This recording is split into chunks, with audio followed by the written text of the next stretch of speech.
Hi friends, నమస్తే. నా వెనుక వైపు ఉన్నది శ్రీ ఓబులేశ్వర స్వామి దేవస్థానం. ఎక్కడ ఇది అని అంటే మదనపల్లి నుండి బెంగళూరు వెళ్తున్నప్పుడు బార్డర్లో మనకి దాటితేనే కర్ణాటక ఎంటర్ అయితేనే రైట్ సైడు ఒక కొండ మీద అయితే ఉంటుంది. ఈ టెంపుల్ గురించి మీకు చూపిస్తాను ఈరోజు. ఆంధ్ర బార్డర్ క్రాస్ చేయగానే 500 మీటర్స్లో మనకు ఒక ఇలా దేవాలయం అయితే కనిపిస్తుంది. ఆ దేవాలయం పక్కనే ఆనుకొని ఈ రోడ్డు మీదకి అయితే వెళ్ళాలి. ఇక్కడ ఒక చిన్న ఊరు అయితే వస్తుంది. ఊరు తర్వాత అయితే మనకి కొండ మీదకి వెళ్ళే దారి ఉంది. దారి మొత్తం ఇలా గుంతలు గుంతలు, మామూలుగా మట్టి రోడ్డు ఉంటుంది.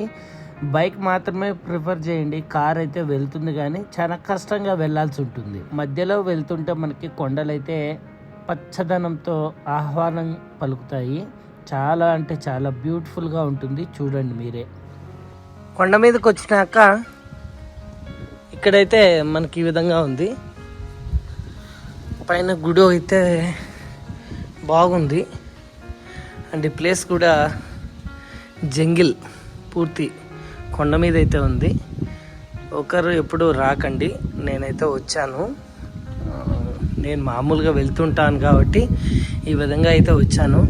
డెవలప్మెంట్ అయితే బాగా చేశారు. శ్రీబలేశ్వర స్వామి అంట. సో స్వామి ఈ విధంగా ఉన్నారు. దర్శనం చేసుకున్నాం అనుకుంటే స్వామి ఓబులేశ్వర స్వామి, ఓబులేశ్వర స్వామి అంటే వెంకటేశ్వర స్వామి.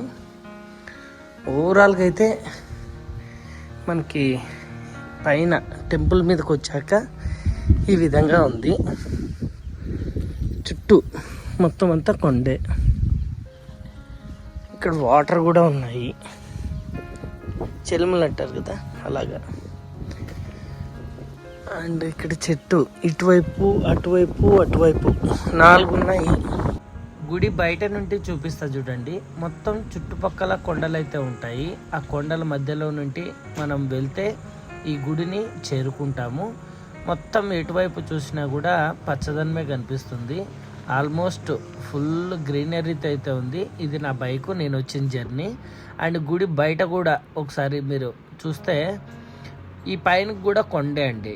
తర్వాత వేరే ఏం లేదు. ఇక్కడ ఇది గుడే లాస్ట్.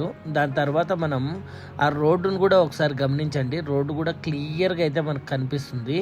ఇక్కడ నుండి కూడా ఈ గుడి కూడా మనకు రోడ్లో గోపురం మాత్రమే కనిపిస్తుంది, మీరు ఎటువైపు చూసినా కూడా.